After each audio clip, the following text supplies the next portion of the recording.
మిత్రులారా నమస్తే, నేను మీ Prasadamurthy. Welcome to Pragati media. మహిళా రిజర్వేషన్ ఈ మాట వింటేనే మనందరికీ కూడా నాట్ ఓన్లీ ఉమెన్, మహిళాభ్యుదయం కోరుకునేటటువంటి పురుషులకు కూడా ఒక రకమైనటువంటి వైబ్రేషన్. ఓహో, మన దేశంలో ఇక్కడ కూడా స్త్రీ శక్తికి సరైనటువంటి ప్రాతినిధ్యం దొరుకుతుందో చట్టసభల్లో. ఎట్టకేలకు దశాబ్దాలుగా నలుగుతున్నటువంటి ఇష్యూ ఇప్పటికైనా సరే పరిష్కారం అవుతుందని చెప్పి అందరం కూడా ఆనందిస్తున్నాం. కానీ నరేంద్ర మోడీ గారు గత 10 రోజులుగా చేస్తున్నటువంటి హడావిడి చూస్తూ ఉంటే ఆయన మొత్తం ఈ మహిళా శక్తి కోసం పుట్టినటువంటి మహానుభావులాగా మహిళలకు అందరికీ కూడా అనిపించేటట్టుగా ఉంది. తనను తానే నాన్ బయోలాజికల్ ప్రైమ్ మినిస్టర్, సాక్షాత్తు ఆ పరమాత్ముడి యొక్క దూతగా తాను ఇక్కడికి వచ్చినట్టుగా ఆయనే చెప్పుకున్నాడు కదా. కానీ ఇప్పుడు ఇంకా ఏ పని మీద వచ్చాడో మాకు తెలియదు, కానీ మా కోసమే వచ్చి ఉంటాడని చెప్పి మహిళలందరూ కూడా అనుకుంటారు, లేదా అనుకునేటట్టు చేయడానికి ఆయన అనుకుంటున్నాడు మనకు తెలియదు. కానీ ఈ 10 రోజులుగా ఆయన చేస్తున్నటువంటి హడావుడి. ఇప్పుడే మహిళా రిజర్వేషన్ బిల్లు ఎట్టి పరిస్థితుల్లోనూ పెట్టి తీరాలి, దానికి ఉన్నటువంటి అడ్డంకులు తొలగించాలి. ఓ అమ్మలారా, అక్కలారా, చెల్లెళ్ళారా అందరూ కూడా మీ రాజకీయ పక్షాలకు చెందినటువంటి ఎంపీలకు అందరికీ కూడా చెప్పి పార్లమెంట్కి పంపించండి అని. అందరూ కూడా ఏంటి అంటే, ఇదేమిటి ఇంత సడన్గా నిద్రలోంచి ఒక్కసారి మెలుగుకుంటారే, ఆ పద్ధతిలో నరేంద్ర మోడీ గారికి ఒక్కసారిగా స్పృహ వచ్చినట్టుగా ఇప్పుడు ఏమిటి ఇంత హడావిడి చేస్తున్నాడు, ఇప్పుడే పార్లమెంట్ ప్రత్యేక సమావేశాలు ఎందుకు పెడుతున్నారు ఏమిటి అనేది దీని మీద రకరకాల చర్చలు, విశ్లేషణలు, వ్యాఖ్యానాలు, విమర్శలు వస్తున్నాయి. ఇప్పుడు ఈ వీడియోలో మనం మాట్లాడుకుందాం 2-3 విషయాలు. ఎందుకంటే ముఖ్యంగా మాట్లాడుకోవాల్సింది ఈ మహిళా రిజర్వేషన్ని కల్పించడం కోసం చట్టసభల్లో 33% మహిళలకు రిజర్వేషన్ కల్పించడం అనేటటువంటి అంశాన్ని 2023 సెప్టెంబర్లో చట్టం చేశారు కదా. 334A అనే అధికరణ పెట్టారు కదా. దాని ద్వారా మహిళలకు 33% రిజర్వేషన్ కల్పించాలని చెప్పారు కదా. అది చేసి 30 నెలలు అయిందండి. ఒకేసారి నిద్రలోంచి మేలుకున్నట్టుగా ఇప్పుడు నారీ శక్తి, నారీ శక్తి, నారీ శక్తికి వందనం అని చెప్పేసి ఎందుకు చేస్తున్నారు ఇదంతా అని అంటే, ఊరికే ఏ మాట మాట్లాడరు మహానుభావులు, దాని వెనక ఏదో మతలబు ఉంటుంది అని అందరూ చెప్తున్నట్టుగానే ఆ మతలబు ఏంటో చాలామంది చెప్తున్నారు. ఒకటి ప్రధానమైంది, ముఖ్యమైంది, ఏం చేసినా ఎన్నికల కోసమే చేస్తారనేటటువంటిది విమర్శ ఉంది. ఇప్పుడు రాష్ట్రాల్లో ఎన్నికలు జరుగుతున్నాయి. లింక్ చెప్తాను, ఒక్కొక్క పాయింట్ వినండి. కేరళ, అస్సాం, పుదుచ్చేరి జరిగినాయి కదండి మన 9వ తేదీని. సరిగ్గా 9వ తేదీనే టైమింగ్ చూసుకోండి.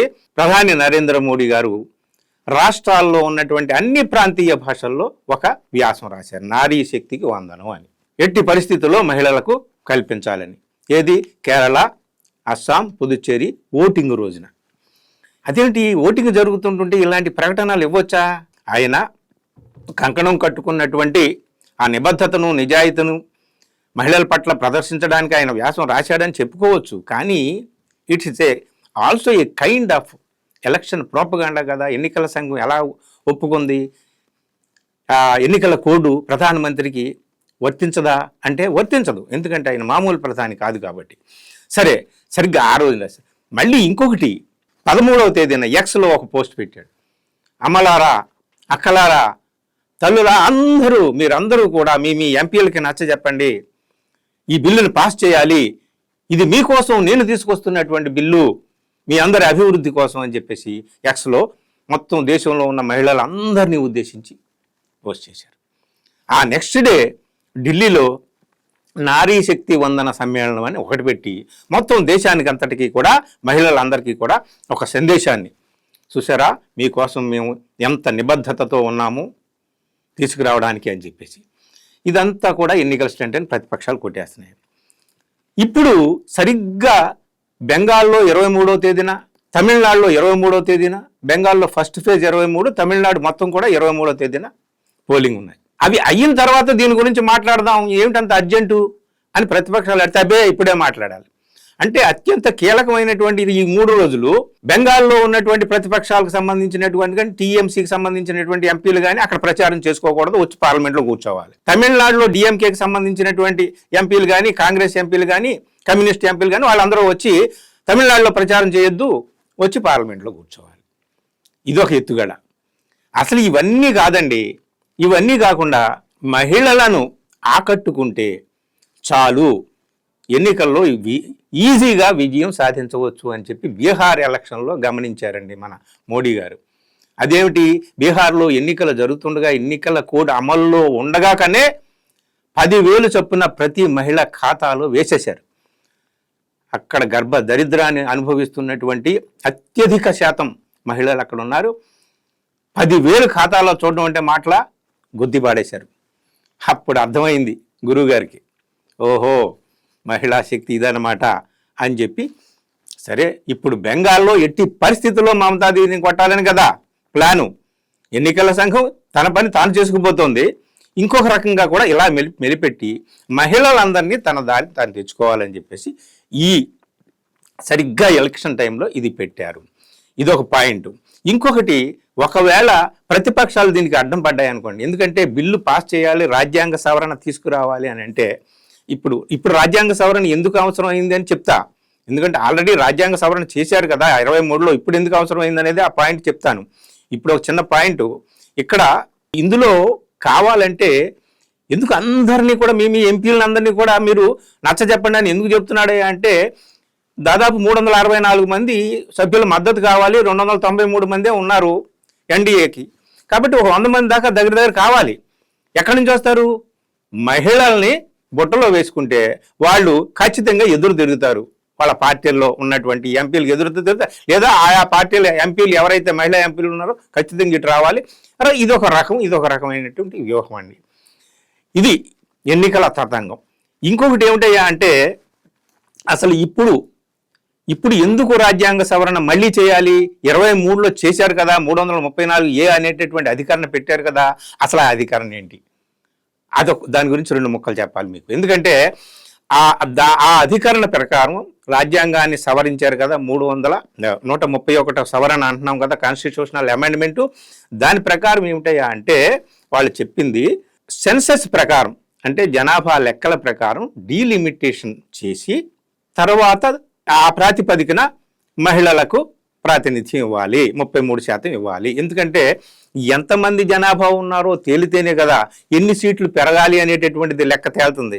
ఎన్ని సీట్లు పెరగాలో లెక్క తేలితేనే కదా మహిళలకు ఎన్ని సీట్లు ఇవ్వాలనేది తేలుతుందని అలా పెట్టారు. దానికి 21నే జనాభా లెక్కలు జరగలేదు కోవిడ్ కారణంగా. సో 24 నుంచి 26 మొదలవుతుంది. కాబట్టి 27కి పూర్తయితే 29 నాటికల్లా ఈ మహిళా రిజర్వేషన్ అనేటటువంటిది, అంటే 29 నాటికి, అంటే నెక్స్ట్ జనరల్ ఎలక్షన్ నాటికి మహిళా రిజర్వేషన్ మనం అమలు చేయాలని చెప్పేసి అప్పుడు అన్నారు. ఇది 29 నాటికి కూడా పూర్తి కాదు, అది మళ్ళీ ఒక 10 ఏళ్ళు మళ్ళీ ఇంకా నెట్టివేయబడుతుంది అని రకరకాల క్లాజులు అందులో ఉన్నాయి. జనాభా లెక్కలతో ముడిపెట్టారు కాబట్టి ఇది అయ్యే పని కాదని చెప్పేసి 27 నాటికి పూర్తి కాదు, మళ్ళీ ఒక 2 సంవత్సరాలు అటు గెంటితే మళ్ళీ నెక్స్ట్ జనాభా లెక్కలు మళ్ళీ ఎప్పుడు మళ్ళీ 2031 అవుతాయి. ఆ 2031 తర్వాత మళ్ళీ ఇంకో 2-3 సంవత్సరాలు అటు ఇటుకు పోతే 2039 కానీ మహిళా రిజర్వేషన్ అమల్లోకి రాదు అని చెప్పేసి కొంతమంది మేధావులు విశ్లేషకులు చెప్పారు ఇవన్నీ. సో ఇలా అంటున్నారు కదా, లేదు మేము ఇక జనాభా లెక్కల్ని దీంతో ముడిపెట్టదలుచుకోలేదు, అందుకని ఆ 334A అధికరణను కూడా అందులో ఏదైతే జనాభా లెక్కలు నెక్స్ట్ జనాభా లెక్కలు అయితే ముడిపెట్టామో ఆ నెక్స్ట్ జనాభా లెక్కలను తీసిపాడేసి తాజా జనాభా లెక్కలు, లేటెస్ట్ సెన్సస్ అంటే ఏంటి, ఎప్పటిది 2011 నాటి జనాభా లెక్కల ప్రకారం డీలిమిటేషన్ చేసి దాని ప్రకారం మహిళలకు రిజర్వేషన్ ఇస్తామని. ఇదండి ఇప్పుడు విషయం అర్థమైంది కదా. ఇక్కడ 3 బిల్లుల్లో మహిళా రిజర్వేషన్ బిల్లు ఒకటి, డీలిమిటేషన్ బిల్లు ఒకటి, కేంద్రపాలిత ప్రాంతాల బిల్లు ఒకటి. ఇక్కడ అసలు ఉద్దేశం ఏమిటి అంటే డీలిమిటేషన్ బిల్లుని పాస్ చేయించుకోవడానికి మహిళా బిల్లును కూడా పాస్ చేయించాల్సినటువంటి, మహిళా బిల్లుని అడ్డం పెట్టుకొని డీలిమిటేషన్ బిల్లుని పాస్ చేసుకోవాలన్నమాట. ఎందుకంటే డీలిమిటేషన్ 2011 జనాభా లెక్కల ప్రకారం డీలిమిటేషన్ చేసి ఆ లెక్క ప్రకారం మహిళలకు రిజర్వేషన్ ఇచ్చేయాలని చెప్పి. సో ఇక్కడ ప్రతిపక్షాలు కానీ అడ్డుపడితే, ఇక్కడ ప్రతిపక్షాలు ఖచ్చితంగా అడ్డుపడతాయి. ఎందుకంటే 50% ప్రతి స్టేట్కి పెరుగుతాయని చెప్పినటువంటి పెద్ద మనుషులు ఇప్పుడు డ్రాఫ్ట్ బిల్లు ఏదైతే ఇప్పుడు ఈ రోజున చర్చ మొదలు పెట్టారో ఆ డ్రాఫ్ట్ బిల్లు కేవలం 48 గంటల క్రితమే ప్రతిపక్షాల చేతికి అందిందనమాట. వాళ్ళు అందులో ఏముందో కూడా చదవడానికి వీలు లేకుండా ఇచ్చారు. సో అది సరే, 50% అన్ని రాష్ట్రాల్లో పెరుగుతాయన్నారు. ఆ ప్రతిపాదన ఈ కొత్త బిల్లులో లేదు. సో ఇప్పుడు జనాభా లెక్కలతో ముడిపెట్టినటువంటి దాన్ని తీసేయాలి కాబట్టి మళ్ళీ కొత్త రాజ్యాంగ సవరణ అవసరమైందనమాట. సో ఇక్కడ ప్రతిపక్షాలు ఏమంటున్నాయంటే ముఖ్యంగా సౌత్ స్టేట్స్, దక్షిణాది స్టేట్స్ మాకు అన్యాయం జరుగుతుంది ఈ డీలిమిటేషన్ వల్ల అని కొన్ని లెక్కలు 50% తీసినా సరే ప్రస్తుతానికి 543 అనుకోండి. మనది సౌత్ రాష్ట్రాల యొక్క ప్రాతినిధ్యం 130 ఉందండి.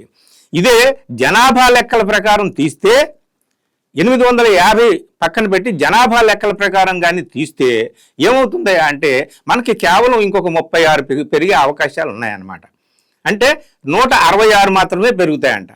అలాగే మొత్తం ఓవరాల్గా చూసుకున్న కేవలం 5 రాష్ట్రాలండి, ఉత్తరప్రదేశ్, బీహార్, రాజస్థాన్, మధ్యప్రదేశ్, గుజరాత్, ఈ 5 రాష్ట్రాల సంఖ్య 367 దాకా పెరుగుతాయి.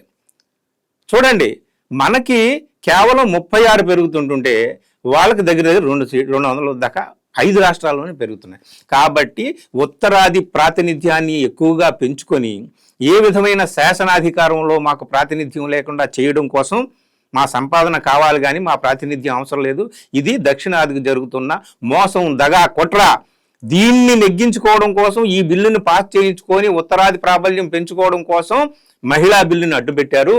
మేము మహిళల కోసం ఈ బిల్లుని పాస్ చేస్తే అప్పుడు మహిళలకు జరగవచ్చు మేలు, 33% మేమేం కాదంటలేదు. కానీ డీలిమిటేషన్ వల్ల దక్షిణాదికి అన్యాయం జరుగుతుంది. అందుకని ప్రతిపక్షాలు ఖచ్చితంగా అడ్డుపడే అవకాశం ఉంది ఇక్కడ. సో ఇక్కడ ఖచ్చితంగా ప్రతిపక్షాలు మహిళా బిల్లుకు అడ్డుపడితే ఏం చెప్తారు అంటే, చూసారా ఓ అమ్మలారా, ఓ అక్కలారా, నేను మీకోసం బిల్లు తీసుకొస్తే ఈ ప్రతిపక్షాలు చూడండి మాకు ప్రతిబంధకంగా తయారైపోయినాయి కాబట్టి మేము చేయలేకపోతున్నాం. ఒకవేళ ప్రతిపక్షాలు ఆమోదించినాయి అనుకోండి, ఈ విజయం నాదే అని మేసం మెల్లేయచ్చు. ఇది ఇంత మతలబ్ ఉందన్నమాట. నా వ్యాఖ్య కానీ నా విశ్లేషణ కానీ నచ్చితే ఛానల్ని సబ్స్క్రైబ్ చేయండి, మంచి కామెంట్స్తో ప్రోత్సహించండి, మిత్రులకు వీడియోస్ షేర్ చేయండి. Thank you.